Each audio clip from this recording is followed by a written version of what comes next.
द्रौपदी के पिता ने खुद अपनी ही बेटी के लिए क्यों मांगा था जीवन भर का कष्ट। जन्म से जुड़ा है सच नहीं जानते होंगे आप।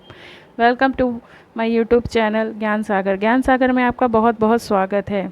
ऐसी ही आध्यात्मिक वीडियो के लिए हमारे चैनल को लाइक करें, शेयर करें, सब्सक्राइब करें और ज़्यादा से ज़्यादा सपोर्ट करें। अगर आपको आध्यात्मिक वीडियो में कुछ भी पसंद आता है तो हमें कमेंट बॉक्स में कमेंट करके बताएं।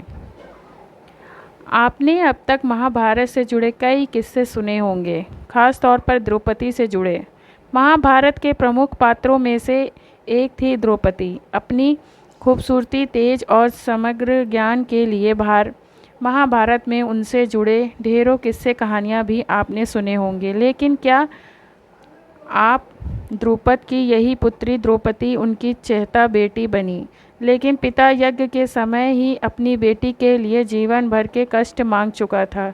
यही कारण है कि पांडवों की पत्नी होते हुए भी वनवास, अज्ञातवास और चीरहरण से लेकर महाभारत जैसा भीषण युद्ध देखने और अपनी संतानों को मरता देखने तक द्रौपदी ने जीवन भर कष्ट भुगते। द्रौपदी ने कदम कदम पर दुख देखे। मुख्य किरदारों में से एक द्रौपदी अग्नि से जन्मी थी। द्रौपदी महाभारत का एक ऐसा महिला किरदार है जिसका दृढ़ता के आगे बड़े बड़े बलवान नतमस्तक हुए थे। प्रातः स्मरणीय 5 कन्याओं में द्रौपदी का नाम भी नाम है, जिन्हें चीर कुमारी कहा जाता है। द्रौपदी को कृष्णियों, पंचाली, अग्निसुता, कृष्णीय जैसे कई नामों से भी जाना जाता है, लेकिन उनके जन्म के समय ही उनके पिता ने उनके लिए जीवन भर का कष्ट मांगा था। जानिए आखिर क्या है महाभारत का ये किस्सा। जब पांडवों और कौरवों की शिक्षा पूरी हुई तो उन्होंने द्रोणाचार्य को गुरु दक्षिणा लेने की बात कही थी, लेकिन द्रोणाचार्य को पंचाल नरेश द्रुपद के द्वारा किया गया अपना अपमान याद आता है और वह राजकुमारों से कहते हैं कि उन्हें गुरु दक्षिणा में पंचाल नरेश द्रुपद चाहिए, जो द्रौपदी के पिता थे। ऐसा हुआ भी। इसके बाद अर्जुन ने द्रुपद को बंदी बना लिया और गुरु द्रोणाचार्य के सामने पेश किया था। अर्जुन ने उनके आधे राज्य को जीतकर ऋषि द्रोण को दे दिया था। तभी से गुरु द्रोण और द्रुपद के बीच दुश्मनी शुरू हुई थी। इसी बदले को पूरा करने के लिए द्रुपद पुत्र प्राप्ति की इच्छा से एक बड़ा यज्ञ करते हैं। यही से शुरू होती है द्रुपद के जन्म की कहानी। द्रौपदी के जन्म पर दी पिता ने मांगा था जीवन भर का कष्ट।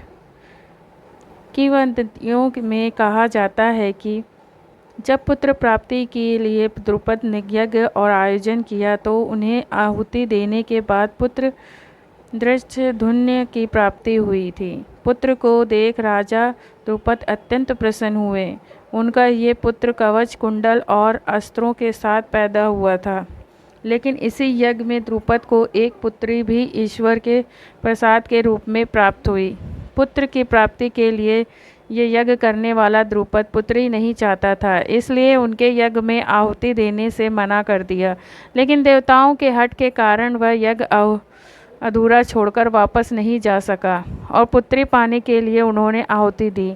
लेकिन हर आहुति में अपनी पुत्री के लिए अनेकों अनेकों कष्ट मांग लिए। यज्ञ से उत्पन्न होने के कारण ही द्रौपदी को यज्ञसेनी भी कहा जाता है। द्रुपद की यही पुत्री द्रौपदी उनकी चहेती बेटी बनी, लेकिन पिता यज्ञ के समय ही अपनी बेटी के लिए जीवन भर के कष्ट मांग चुका था। यही कारण है कि पांडवों की पत्नी होते हुए भी वनवास, अज्ञातवास, चीरहरण से लेकर महाभारत जैसा भीषण युद्ध देखने और अपनी संतानों को मरता देखने तक द्रौपदी ने जीवन भर कष्ट भुगते। द्रौपदी ने कदम कदम पर दुख देखे। महाभारत की तो ऐसे बहुत सारी कथाएं हमारे चैनल पे आपको आध्यात्मिक वीडियो आपको मिलती रहेगी। जुड़े रहें इस